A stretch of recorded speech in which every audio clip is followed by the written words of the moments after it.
எல்லாருக்கும் வணக்கம். 100 days of டிசிப்ளினை நான் ஃபேஸ் பண்ண அடுத்த சேலஞ்ச் எதுன்னு பார்த்தீங்கன்னா, ஈஸியாக கன்வின்ஸ் ஆகுறது.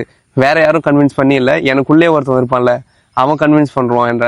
இப்போ லைக் நான் காலையில் எழுந்திருக்கணும்னு நினச்சின்னு வச்சுக்கலாம், ஏன் அருண் காலையில் எழுந்திருக்கணும், லைக் பொறுமையாக தூங்கி 5 மணிக்கு எழுந்திரு, ஏன் சீக்கிரமாக படுக்கணும், ஏன் லைக் 5 கிலோமீட்டர் ரன்னிங் போகணும், அதெல்லாம் போக வேணாம்னு சொல்லிட்டு லைக் எனக்குள்ளே இருக்கிற ஒருத்தன் வந்து நான் ஈஸியாக கன்வின்ஸ் பண்ணினே இருப்பான்.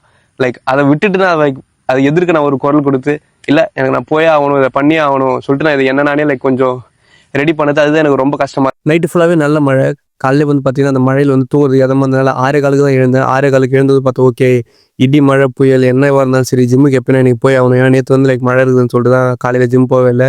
இருந்தாலும் எனக்கு காலையில் ஜிம் போகிறது ரொம்ப பிடிச்சது. ஓகேன்னு சொல்லிட்டு சைக்கிள் எடுத்துகிட்டு ஜிம்மு கிளம்பிட்டேன். ப்ரீ ஒர்க் அவுட்டாக எப்பயும் போல் வந்து ரெட் பனானாவும் நேந்திரப்பழம் வாழைப்பழமும் சாப்பிட்டு அதுக்கப்புறம் ஓகே இன்றைக்கி புல் டே, சரி புல்லப்பும் சின்ன பூ நிறையா போட்டே ஆகணும்னு சொல்லிட்டு புல்லப் வந்து எப்பயும் போல லைக் 24 கிலோ ஆரம்பிக்கலாம்னு நினச்சேன். வெயிட்டடில் வந்து சரி 20 கிலோவே ஆரம்பிக்கும் அடுத்த வரை. ஏன்னா பாடி கொஞ்சம் டயர்டாக இருந்துச்சு. ஏன்னா நேற்று ஈவினிங் தான் வந்து டிப்ஸில் வந்து ஒர்க் அவுட் போட்டதுனால அது எல்லாமே ஒர்க் அவுட்லாம் போட்டு முடிச்சுட்டு அதுக்கப்புறம் ஓகே ரூமுக்கு வந்து எப்பயும் போல் நம்ம நார்மல் பிரேக்ஃபாஸ்ட் வந்து ப்ரிப்பேர் பண்ணி சாப்பிட்டு ரொம்ப நாளுக்கு அப்புறம் வந்து என் புல்லவர்லாம் வந்து பார்த்திங்கன்னா என்னோட ஷெல்ஃப்லேருந்து எடுத்து யூஸ் பண்ண ஆரம்பிச்சேன். நான் சரியான குளிர் மழையினால. அப்புறம் ஆஃபீஸ் போயிட்டு அதுக்கப்புறம் வந்து லஞ்ச் வந்து சாப்பிட ஆரம்பிச்சிட்டேன். லஞ்ச் சாப்பிட்டு முடிச்சுட்டு எப்பயும் போல் நார்மலாக நம்ம புக்கு படிப்போம்ல, புக்கு படிச்சுட்டு ஓகே இன்றைக்கி வந்து 25 பேஜஸ் படித்தேன். ஏன்னா கொஞ்சம் 1 hour வந்து ஃப்ரீயாக இருந்தேன் இன்றைக்கி.